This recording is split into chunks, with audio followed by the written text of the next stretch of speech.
Bien-aimés dans le Seigneur, bonjour. Je vous remercie pour ce rendez-vous de la 258e activité, celle du 50e dimanche de l'année 2023. Cette activité a pour thème « Préparons-nous » et est tirée du livre du prophète Ésaïe, chapitre 40, versets 1 à 11, et de l'évangile de Jésus-Christ selon Marc, chapitre 1, versets 1 à 8. Et nous partirons toujours de l'explication de ce thème pour retrouver les commentaires des deux textes et mettre fin à notre activité par le cantique du jour. L'Esprit de Dieu est avec nous. Je voudrais que vous soyez convaincus et que, où que vous êtes en ce moment précis, prêtez quelques minutes à cette activité et vous verrez tout changement autour de vous. Vous verrez que vous serez dans la lumière de Christ et ce que vous percevez aujourd'hui est différent de ce que vous avez reçu tout à l'heure ou hier. L'Éternel est avec vous. Amen. Bien-aimés dans le Seigneur, préparons-nous. Est ce que nous apporte ce thème. Et je voudrais vous dire que ce thème nous appelle à mener notre vie comme si la venue de Christ est dans les instants à venir et à toujours avoir en pensée que nous ne mourrons jamais. Pourquoi donc? Je voudrais que tu saches, que tu comprennes qu'il n'y a qu'un pas entre toi et la mort. David l'a dit dans Samuel, chapitre 20, verset 3, vers la fin. Ton prochain pas, bien-aimé, sera-t-il avec Christ pour la vie éternelle ou dans la mort pour toujours?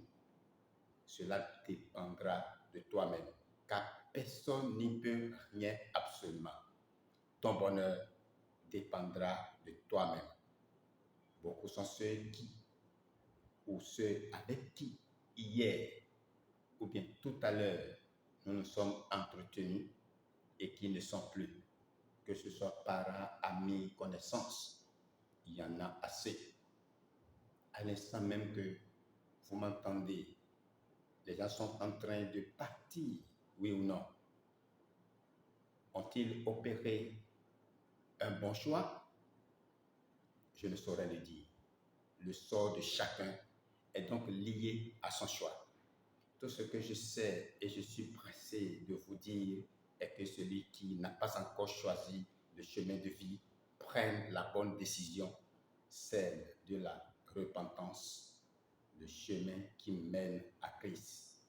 Les deux textes nous en parlent. Eh bien, quelle est donc cette repentance? Comment mener sa vie du repenti pour être prêt à vivre éternellement? Bien-aimés dans le Seigneur, la repentance est le fait de reconnaître que l'on a commis une faute ou posé un mauvais acte et prendre l'engagement de ne plus recommencer. C'est le fait de regretter ses fautes. La parole de Dieu nous dit qu'une véritable repentance entraînera un changement de comportement. Luc chapitre 3, versets 8 à 14. J'ai annoncé qu'il devait se repentir et se tourner vers Dieu en adoptant une manière d'agir qui confirme leur changement d'attitude. Actes chapitre 26, verset 20. La repentance, le changement d'avis qui entraîne un changement de comportement peut être obtenu en des étapes dont la conviction du péché, la confession, l'abandon du péché, la soumission totale à Dieu et la persévérance dans une constante attitude de repentance. La conviction du péché veut que nous prenions conscience de la gravité de nos péchés en regardant la beauté la pureté et la sainteté de Dieu. Psaume chapitre 5, verset 4. Ésaïe a été immédiatement submergé par son propre péché lorsqu'il s'est retrouvé dans la présence de Dieu. Il dit, malheur à moi, je suis perdu, car je suis un homme aux lèvres impures. Ésaïe chapitre 6, verset 5. La conviction apparaît lorsque nous sommes horrifiés par notre péché. David a été convaincu du péché par le Saint-Esprit et il s'est écrié, j'ai péché contre toi seul, contre toi, j'ai fait ce qui est mal à tes yeux. Psaume 51, verset 6. La conviction du péché peut être également le fait de prendre pleinement conscience de la colère de Dieu envers nous. Romains chapitre 1, verset 18. Le geôlier de Philippe est tombé aux pieds des apôtres et s'est écrié, Seigneur, que faut-il que je fasse pour être sauvé? Parce qu'il était convaincu de péché. Acte chapitre 16, verset 30. Et qu'il savait qu'il allait mourir sans sauveur. Jésus promit son royaume au bon larron. Le voleur à droite de Jésus était convaincu de son péché et obtint une phrase que lui adresse Jésus sur la croix. Aujourd'hui, tu seras avec moi dans le paradis. Luc chapitre 23, verset 43. Chacun de nous doit se préparer à en recevoir. C'est très important. Et c'est ce que le thème nous appelle à faire. Quand le Saint-Esprit nous convainc du péché, cela représente le jugement de Dieu. Je voudrais dire le juste jugement de Dieu. Hébreux chapitre 4, verset 12. Son verdict est sans appel.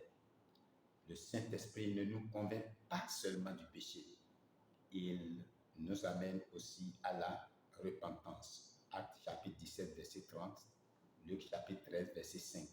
Il met en lumière notre relation avec Dieu. Sa puissance nous ouvre les yeux sur notre péché et prépare nos cœurs à recevoir sa grâce. Éphésiens chapitre 2, verset 8. Bien-aimés, quand nous nous repentons, nous devons confesser à Dieu non seulement le geste, le péché comme tel, mais aussi toute la mauvaise disposition que nous avons et qui a mené à l'action.